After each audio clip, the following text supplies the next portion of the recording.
Hello everyone, my name is Albert, sau să zic așa, mă cheamă Albert, o să vorbesc și în română și în engleză, mai mult în română, nu știu, să-mi scrieți în comentarii cine e român.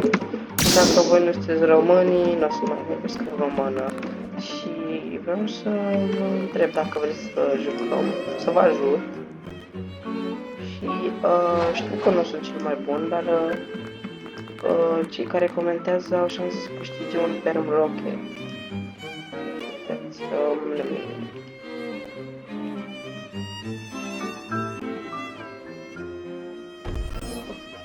am mulți rubuși, deci o să dau deocamdată doar 2 rocketuri la alte persoane, nu la aceeași persoană. Și dacă mai vreți un video pe ziua de astăzi, să comentați, ok? Bine, hai, pa!